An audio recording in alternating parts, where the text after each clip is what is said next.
प्यारे बुज़ुर्गों, माताओं, भाई और बहनों, तुलसी साहब जिन्होंने बहुत सी भाषाओं में रूहानी रास्ते को समझाया है, उनके पास बड़े लोग प्रभु को पाने के रास्ते के लिए पता करने के लिए आते थे। वो समझा रहे हैं कि पिता परमेश्वर को हम मिल सकते हैं, बता रहे हैं कि हम उन्हें कहाँ मिलें, कैसे मिलें।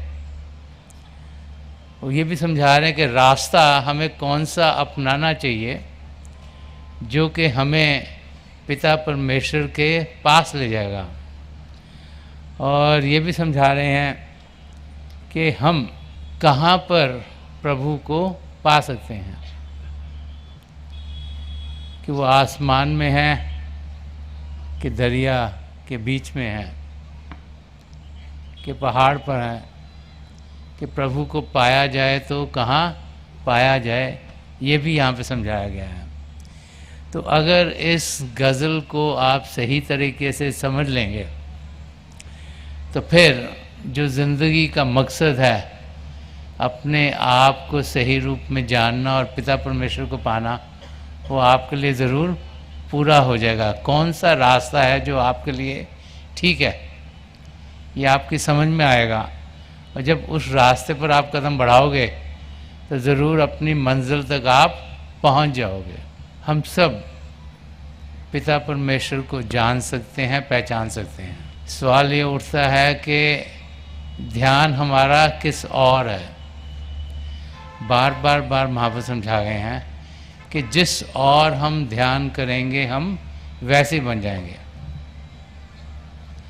इस समय हम सब मन इंद्रियों के घाट पर जी रहे हैं। आँखों से हम देखते हैं, इसको सबसे प्रबल इंद्रिय कहा गया है। हमें डॉक्टर्स भी समझाते हैं कि जो 83%, 83% जो हम करते हैं वो आँखों के ज़रिए है। इसलिए हम सोचते हैं कि हमने जो देख लिया वो सच है।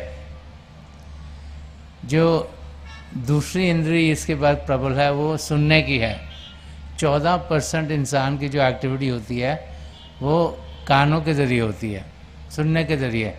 इसलिए हम बार बार कहते हैं कि ये तो मैंने खुद देखा था, मैंने सुना था, ये गलत नहीं हो सकता, क्योंकि हम अपनी आँखों पर और कानों पर बहुत भरोसा रखते हैं। और 3% एक्टिविटीज़ हैं जो हमारे सूंघने से, चखने से और स्पर्श से होती हैं। तो इन 5 इंद्रियों के ज़रिए हम बाहर की दुनिया से इंटरैक्ट करते हैं, और जिससे इंटरैक्ट करेंगे, जिस और ध्यान होगा, हम वैसे ही बन जाएंगे। तो इस दुनिया से हमारे अंदर आता क्या है, जो हम देखते हैं उसमें जो हमें अच्छा लगता है हम उसे और देखना शुरू कर देते हैं। जो हम सुनते हैं, जो हमें सुनने में अच्छा लगता है हम उसे और सुनना शुरू कर देते हैं। जो खुशबू हमें अच्छी लगती है हम उसे और चाहते हैं हमारे अंग संग हो। जो खाना हमें अच्छा लगता है वही चीज़ें हम ज़्यादा खाने की कोशिश करते हैं। और जो फीलिंग्स ऑफ टच, जो स्पर्श की इंद्रिय है, उससे जो चीज़ अच्छी लगती है उसी के हम नज़दीक होना चाहते हैं। तो ये सब हमारे अंदर इम्प्रेशंस डालती हैं। और जब हम ध्यान से समझने की कोशिश करें, ये सब इस दुनिया से आती हैं। इसीलिए इंसान इस दुनिया को असल की दुनिया समझना शुरू कर देता है। इसलिए ज़िंदगी को जो हम जी रहे हैं हम सोचते हैं ये असली ज़िंदगी है। ये महापुरुष समझाते हैं कि हम एक स्वप्न की ज़िंदगी जी रहे हैं। जब इंसान को स्वप्न आता है तो लगता है सब कुछ रियल था। आप जो ड्रीम कर रहे हो, आपको स्वप्न आए तो उसमें जो भी आप देख रहे हैं आपको लगता है वैसे ही था। एकदम से आप उठते हैं तो आपको समझ में आता है कि वो स्वप्न था। ऐसे ही जितनी देर हम इन इंद्रियों के घाट पर जीते रहेंगे, हमें यही लगता है कि जो कुछ हम कर रहे हैं ये सब सच है, ऐसे ही होना चाहिए। कबीर साहब ने फरमाया है, वो फरमाते हैं कि आदि साखी कबीर की करोड़ ग्रंथ का सार। तो जो करोड़ों ग्रंथ लिखे हैं उसका मैं एक ही लाइन में आदि साखी में आपको निर्णय करके बताता हूँ कि उसमें क्या, उसका श्रेय क्या है, उसके जिस क्या है। कि आदि साखी कबीर की क्रोड़ गण का सार, सत्य नाम जग झूठ है, सूरत शब्द हमारा। वो कहते हैं कि जो सच्चाई है वो नाम में है, शब्द में है, और जो जग है वो झूठ है। तो इस जग को महापुरुषों ने माया की दुनिया कह के समझाया कि ये जो असली दुनिया वहाँ से कहीं दूर है, जो अध्यात्म की दुनिया ये वहाँ से कहीं दूर है। और जब हमारा पूरा ध्यान इस दुनिया में रहेगा तो फिर हम सच्चाई को, पिता परमेश्वर को कभी पा नहीं सकेंगे।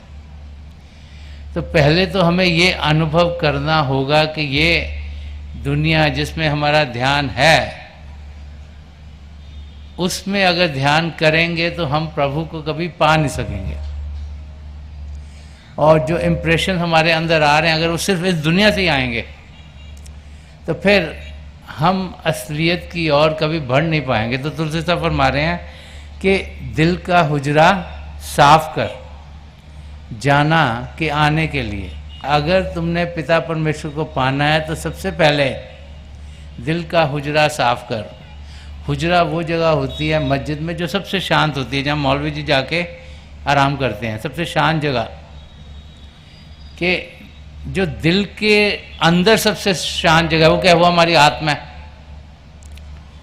कि उसको हमने साफ करना है। वो उस वक़्त वो मन माया के पर्दों से घिरी हुई है। और फरमा रहे हैं कि दिल का हुजरा साफ कर, जाना कि आने के लिए। ये तो हम सब जानते हैं कि जब तक हमारी आत्मा इस शरीर में रहती है हम जीवित रहते हैं। इस शरीर की जान हमारी आत्मा है, और आत्मा को ताकत कहाँ से मिलती? परमात्मा से। तो जो जाना क्या रहा है वो प्रभु के लिए कहा है कि दिल का हुजरा साफ कर, जाना के आने के लिए। कि अपने अंदर अपने आप को साफ करें तभी पिता परमेश्वर आ सकते हैं। वो पवित्र हैं, हमें भी उस अवस्था में होना होगा। जब तक हम पवित्र नहीं होंगे तब तक हम उनसे अंग संग नहीं हो पाएंगे। इसलिए बार बार समझाया जाता है कि काम, क्रोध, लोभ, मोह, अहंकार जिन्होंने हमें घेरा, इससे हम परे हों। सद्गुणों से अपने आप को भरें, सच्चाई की ज़िंदगी जिएं, अहिंसा की ज़िंदगी जिएं, नम्रता से जिएं, प्रेम से जिएं, किसी के मददगार हों, करुणा से जिएं, कि अपने आप को सद्गुणों से भरे ताकि अपने आप को पवित्र करें। और फिर फरमा रहे हैं कि ध्यान गैरों का उठा, उसके बिठाने के लिए। इस समय हमारा ध्यान कहाँ पर है? ये सोच रहे हैं कल काम पर जाएंगे तो क्या होगा, परसों अकाउंटेंट के साथ मीटिंग है, टैक्सेस का टाइम आ रहा है, तीसरे दिन बच्चों को कहीं स्कूल में कहीं पे कुछ उनकी कोई पार्टिसिपेशन है, किसी से वहाँ लेके जाना है, चौथ को कोई हमारा रिश्तेदार बाहर से आ रहा है उनको मिलना है। तो ध्यान दुनिया की चीज़ों में हर समय यही सोचते रहते हैं, इसका क्या करना, उसका क्या करना है, यहाँ पे क्या होगा, वहाँ पे क्या होगा, और उसी और ध्यान करते करते अपनी ज़िंदगी गुजारते रहते हैं। तो तुलसी साहब फरमा रहे हैं कि ध्यान गैरों का उठा, कि ये सब ध्यान हमारा क्या करता है? हमारी आत्मा का जो भारी रूप है, जो अटेंशन है, जो ध्यान है, वो जब दुनिया की चीज़ों में होगा तो हम भी उसी ओर खींचे चल जाएंगे। तो फरमाते हैं कि गैरों का ध्यान जब उठाएंगे तभी उसकी ओर हम ध्यान कर पाएंगे। इसीलिए जो अध्यात्म का रास्ता है इसमें हमें सिमरन करने को कहा जाता है। सिमरन क्या है? प्रभु के नाम का जाप। तो प्रभु के नाम का जाप क्यों किया जाता है? ताकि ध्यान पिता परमेश्वर की ओर हो।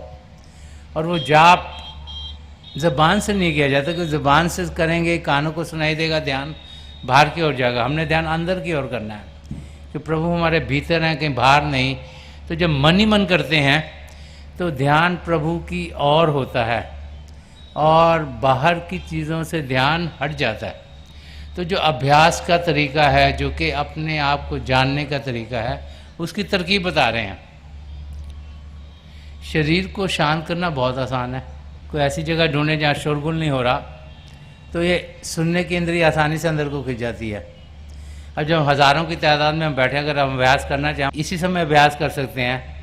ये देखना कि हमारे शरीर का हिस्सा किसी और को ना लगे, नहीं तो अगर वो हिले जुलेंगे हम डिस्टर्ब हो जाएंगे। तो स्पर्श की इंद्रिय अंदर को चलेगी। प्रभु ने ये सारी सृष्टि रची है, तो सारी जगह पवित्र है। कोई ऐसी जगह नहीं जहां हम अभ्यास नहीं कर सकते, हम कहीं भी अभ्यास कर सकते हैं। तो एटमॉस्फेयर को बदलने की ज़रूरत नहीं है, अगरबत्तियां जलाना है या उसको सुगंध से भरना, उसकी ज़रूरत नहीं है।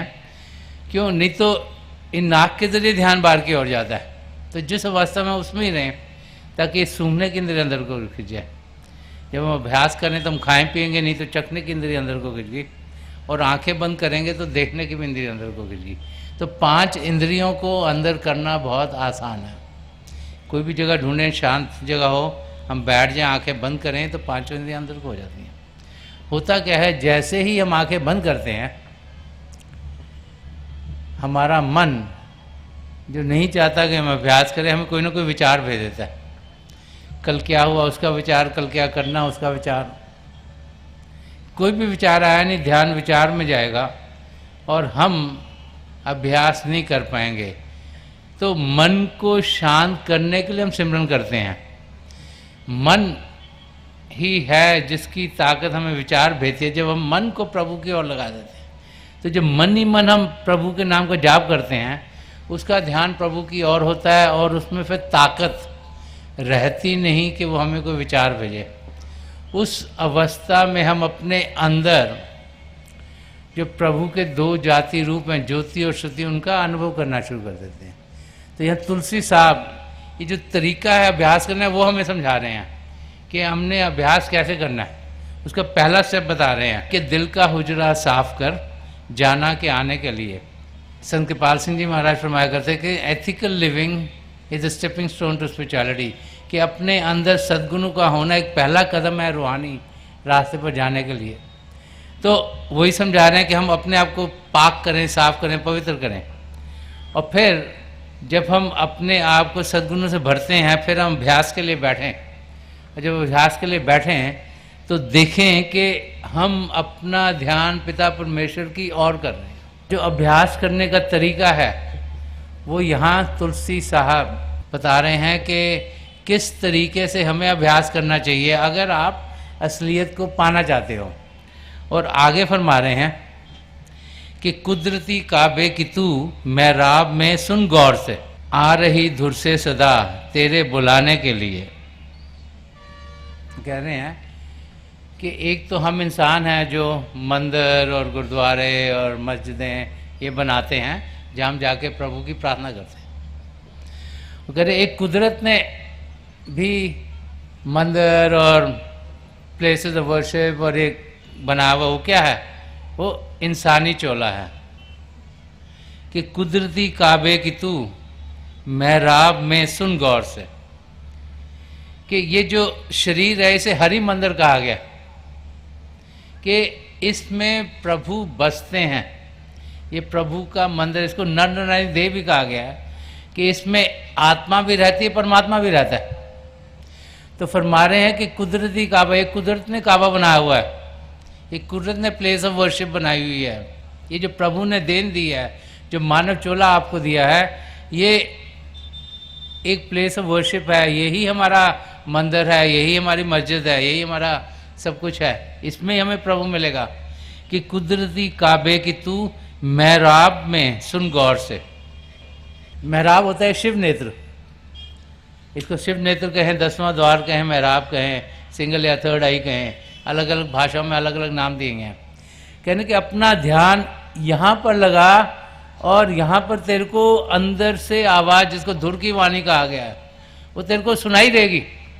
तो बता रहे हैं कि पहले शरीर को शांत करना है, आगे क्या करना है कि जो शब्द है, जैसे कबीर साहब ने फरमाया कि अव्वल अल्लाह नूर पाया, कुदरत के सब बंदे, एक नूर ते सब जग उपजा, कौन भले कौन मंदे। कि सबसे पहले पिता परमेश्वर थे, उनसे नूर उत्पन्न हुआ, उसको नूर कहें, उसको शब्द कहें, उसको नाम कहें, उसको होली वर्ड कहें, उसको जो क्रिएटिव पावर है जिससे सारी सृष्टि रची गई, उससे सब कुछ बना है। तो संतों का नज़रिया है कि सब कुछ प्रभु से आया, सब कुछ अच्छा है। ये हमारा नज़रिया, हम कहते हैं ये अच्छा है, ये बुरा है, ये ऊंचा है, ये नीचा है। लेकिन संतों महापुरुषों की नज़रों में हम सब अच्छे हैं। क्यों? क्योंकि हम सब पिता परमेश्वर से आए हैं। तो वो हमारी अच्छाई को देखते हैं। और यहाँ पर यही समझा रहे हैं कि कुदरती काबे की तू मेहराब में सुन गौर से। कह रहे जो ध्यान है, जब बाहर से हटाओगे तो अंदर की ओर करोगे। अब जब अंदर की ओर ध्यान करोगे तो कह रहे हैं ध्यान यहाँ करो और ध्यान से सुनने की कोशिश करो। और यहाँ पे क्या कहा कि आ रही धुर से सदा तेरे बुलाने के लिए। कह रहे पिता परमेश्वर आपको बुला रहे हैं, आपको बहुत प्यार कर रहे हो। कह रहे बहुत लाड हो गया, आप 84 लाख जिया जो में बहुत चक्कर काट आए हो, अब वापस आ जाओ। आपको ये मानव चोला मिल गया है, उन्होंने आपको सब कुछ दे दिया ताकि आप उनके पास वापस जा सकें। और वो आपको बड़े प्यार से बुला रहे हैं कि आ रही धुर से सदा।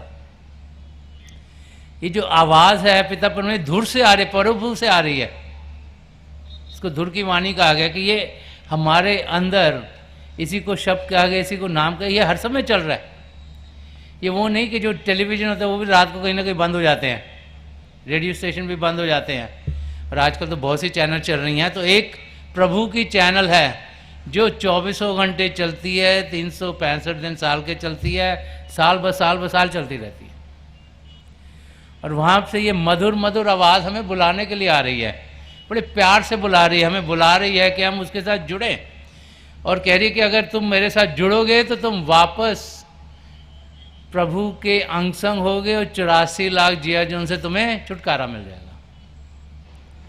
तो शब्द के साथ हमने जुड़ना है, यही यहाँ हमें तुलसी साहब जी समझा रहे हैं। तो जो अभ्यास का तरीका है उसको खोल के समझा रहे हैं यहाँ पर कि अभ्यास कैसे करना है। कि हमारे अंदर प्रभु का शब्द चल रहा है जिसके दो रूप हैं, एक ज्योति, एक श्रुति, एक लाइट एंड साउंड। हम उनके साथ जुड़ते हुए, शब्द के साथ जुड़ते हुए इस शरीर से ऊपर उठें, अंदर की दुनिया में उड़ान करें। इस बाहर की दुनिया से हम ध्यान हटाएं और अंदर की दुनिया में जाने का तरीका पाएं।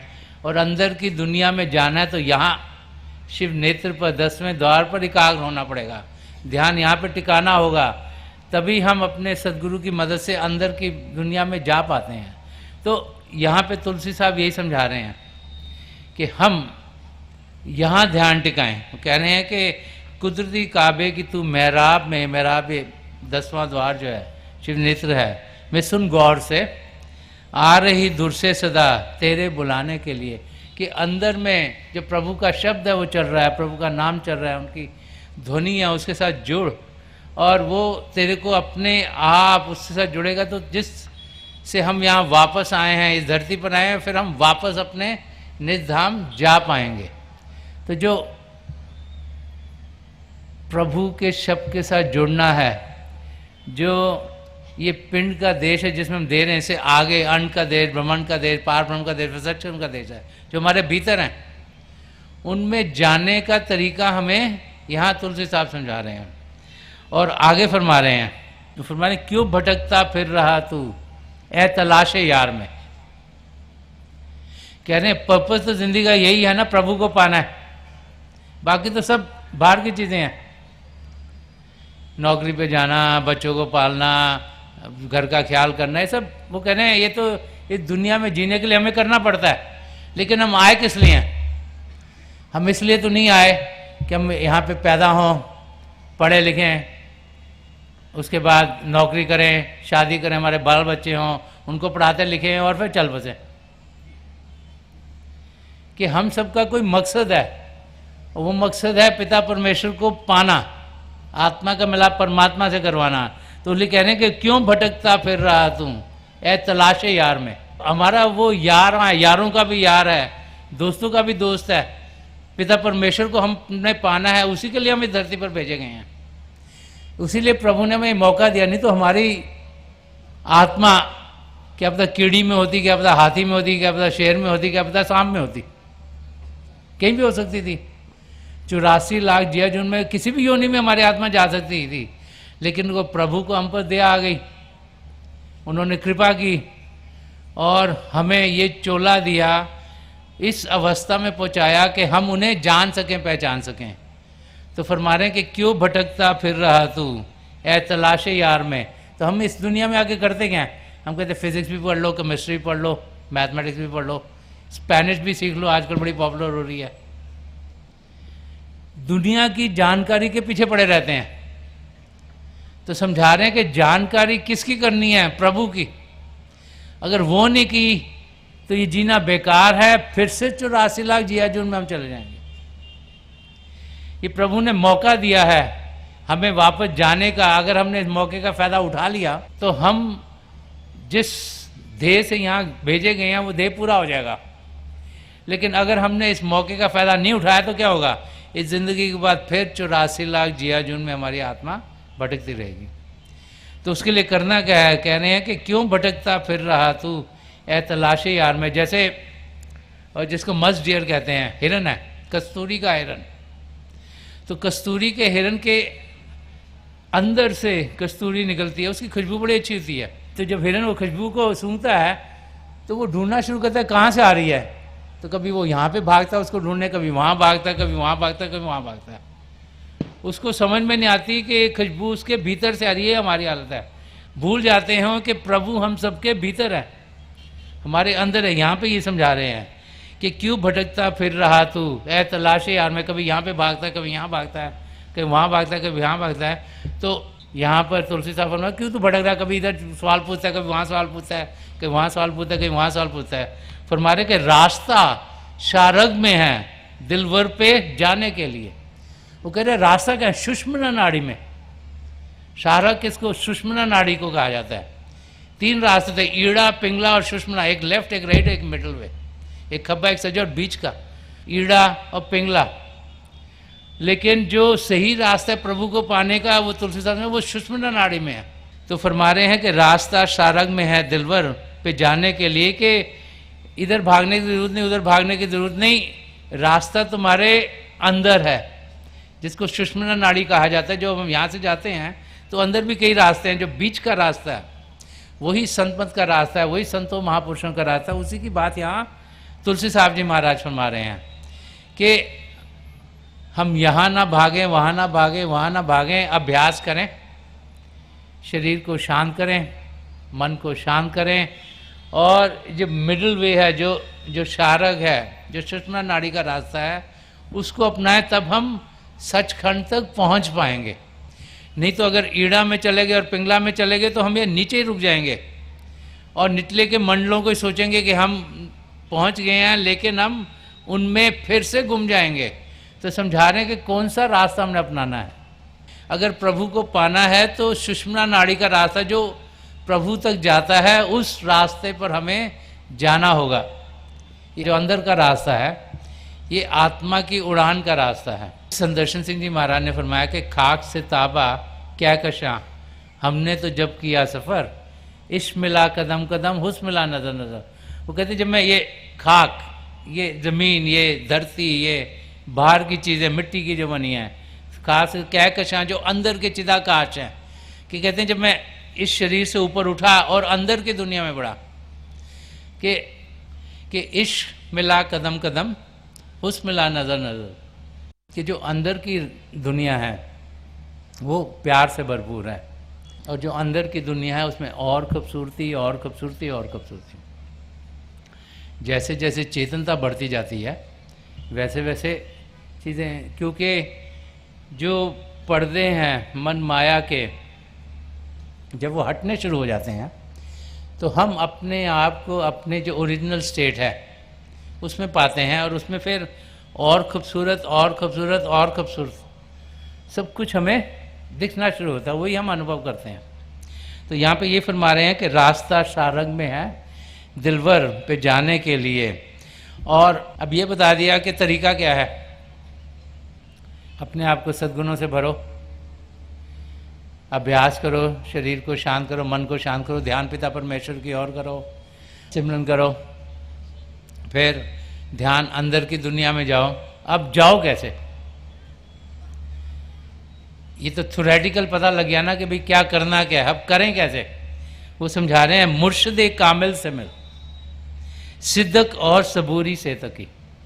मुर्शिद कामिल, एक जीते जागते महापुरुष से जाके मिलो, एक सदगुरु से जाके मिलो, कि मुर्शिद कामिल से मिल। और मिलना कैसे है, समझा रहे कि सिद्दक और सबूरी से तकी, के शांति से और संतोष होकर। कि अगर उनके पास जाना है तो हलीमी से जाना है। कि अगर आप नम्रता से आओगे, अगर आप संतोष होके आओगे, शील होके आओगे, शांत होके आओगे, तब आप इस रास्ते को पा सकोगे। तो समझा रहे हैं कि हमें कैसे वो रास्ता पाना और कहाँ से मिलेगा। तो फरमा रहे हैं कि मुर्शिद कामिल से मिल, सिद्दक और सबूरी से तकी, के शांति से और संतोष होकर, अपने आप को शांत कर कर जब मिलोगे तो फरमा रहे हैं, जो तुझे देगा फहम शारक के पाने के लिए। तो कह रहे हैं फिर तुम्हें मालूम होगा, वो आपको बताएंगे कि ये सुषुम्ना नाड़ी के रास्ते में आपने कैसे जाना है। जो सुषुम्ना नाड़ी में जाने का तरीका है वो आपको एक मुर्शिद कामिल, एक जीते जागते महापुरुष से मिलेगा। ये यहाँ पर तुलसी साहब जी महाराज फरमा रहे हैं कि कैसे करना क्या है पता लगे, कहाँ से पाएं वो शिक्षा। कि स्कूल में मिलेगी नहीं, किसी कॉलेज में मिलेगी नहीं, एक जगह पे मिलेगी नहीं, किसी और जगह पे मिलेगी नहीं, कि किसी महापुरुष से मिलेगी जो प्रभु से एक में एक हैं, जिन्हें हुक्म मिला है कि वो हमें भी प्रभु से जोड़ दें। वही यहाँ तुलसी साहब हमें समझा रहे हैं कि वो अपनी कमाई का हिस्सा को हमें देते हैं। जब हम स्कूल कॉलेज में पढ़ने जाते हैं तो जो टीचर प्रोफेसर उन्होंने जो सीखा उसमें से कुछ हमें सिखाते हैं, तभी हम सीख पाते हैं। उन्होंने कुछ सीखा, वो पढ़े लिखे हैं, तभी वो हमें सिखा पाते हैं। तो एक पूर्ण महापुरुष जिन्होंने अपनी कमाई की, जो प्रभु से एक में हुए, तो अपनी कमाई का थोड़ा सा हिस्सा हमें देते हैं, और उनकी कमाई का थोड़ा हिस्सा हमारे लिए बहुत हिस्सा है। क्योंकि हमारे 10वां द्वार जो बंद है इसको वो खोल देता है, ताकि हम जो इस वक्त 9 द्वारों से बाहर इंटरैक्ट कर रहे हैं, हम फिर 10वें द्वार पर पहुंच जाते हैं और उनकी मदद से अंदर की दुनिया में जाने के लायक होते हैं। और फिर हमारे जो तुझे देगा फहम, कि जो भेद है शारक के पाने के लिए, जो शारक में जाने का रास्ता है, उसका जो भेद है, उसकी जो सीक्रेट है, वो तुझे उनसे मिलेगी। और आगे फरमा रहे कि ये सदा तुलसी की है। वो कह रहे हैं कि ये मेरी आवाज़ है, ये सदा तुलसी की है, आमिल अमल कर ध्यान से। कह रहे इसको ध्यान से सुन, और इसको सुनी मत, इस पर तू पक्का हो जा, तो आमिल अपनी ज़िंदगी में इसको ढाल। अगर तूने ज़िंदगी के मकसद को पाना है, अगर तूने पिता परमेश्वर से मिलना है, तो जो मैंने तुझे कह दिया है तुलसी साहब फरमा रहे हैं, इसको तू ध्यान से सुन और इसको अपनी ज़िंदगी में ढाल। प्रभु को पाना है तो शरीर से ऊपर उठना होगा, इस शरीर को शांत करना होगा। जब शरीर से ऊपर उठेंगे तो अंदर की दुनिया में जाना होगा, वहाँ हमें मदद चाहिए। और एक सदगुरु जो हमें नाम की देन देते हैं, वो इस 10वें द्वार को खोलते हैं, फिर यहाँ टिक जाते हैं। उनका नूरी स्वरूप यहाँ टिकता है। हम जब भी अंतर्मुख होते हैं वो फिर हमें मदद करके पिंड के देश से अंड में और आगे लेके जाते हैं। तो अभ्यास करना हमारा काम है, रास्ता दिखाना उनका काम है। तो यहाँ तुलसी साहब जी हमें समझा रहे हैं कि किस तरीके से हम जिंदगी के मकसद को पूरा कर सकते हैं। हम सब यहाँ इस धरती पर भेजे गए हैं क्योंकि प्रभु चाहते हैं कि हम वापस उनसे जाकर मिलें। प्रभु ने हमें ये सुनहरा मौका दिया है अपने आप को सही रूप में जानने का और पिता परमेश्वर को पाने का। हम सब प्रभु को पा सकते हैं, इसमें कोई शक की बात नहीं। लेकिन पाएंगे कौन? जिनका ध्यान प्रभु की ओर होगा, जो प्रभु से प्रेम करेंगे। और जब ध्यान हम प्रभु की ओर करेंगे और प्रभु से प्रेम करेंगे तो हम ज़रूर इसी ज़िंदगी में पिता परमेश्वर को पा लेंगे। मेरी पिता परमेश्वर के चरण कमलों में यही प्रार्थना है कि जो जो हम सब के लिए बेहतर है वो हमारी ज़िंदगी में डले। प्रभु की इतनी देन हो कि इस माया की दुनिया में जीते हुए हमारा ध्यान पिता परमेश्वर की ओर हो, उनका खिंचाव इतना ज़्यादा हो कि दुनिया की कोई भी चीज़ हमें जकड़ ना सके। और हम इसी ज़िंदगी में अपने आप को जानते हुए पिता परमेश्वर को पालें।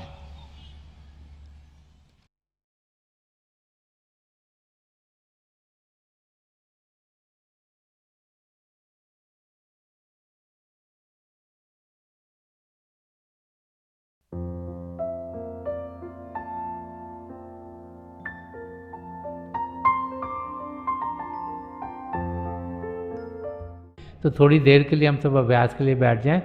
आप जहाँ भी बैठे हैं आराम से बैठिएगा, अपनी आंखें बंद कर लीजिएगा। ये आई बॉल्स आँखों के डरने सीधे सामने फोकस हो, जैसे हार्ट के सामने आप फोकस हो। आंखें बंद करते ही वो भाई बहन जिन्हें नाम की देन मिली आप सिमरन कीजिएगा। और जो भाई बहन यहाँ नए हैं, आप पिता परमेश्वर के किसी भी जाति नाम का जाप कीजिएगा। जाप मन ही मन करना, ऊंचा नहीं दोहराना। मेरी प्रभु के चरण कमलों में, और जो पिछली सेंचुरी के महापुरुषों हैं, हजूर बाबा सावन सिंह जी महाराज, परम संत कृपाल सिंह जी महाराज और दयाल प्रसन्न दर्शन सिंह जी महाराज के चरण कमलों में यही प्रार्थना है कि जो जो हम सबके लिए बेहतर हो ये महापुरुष हमें दें, हमें सबके साथ जोड़ें और हमारे भीतर प्रभु की ज्योत के हमें दर्शन करवाएं। थोड़ी देर में मैं आपको इस बैठक से उठाऊंगा और मेरी शुभकामनाएं आप सबके साथ हैं।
छोड़ दीजिए जी, प्लीज लीव ऑफ।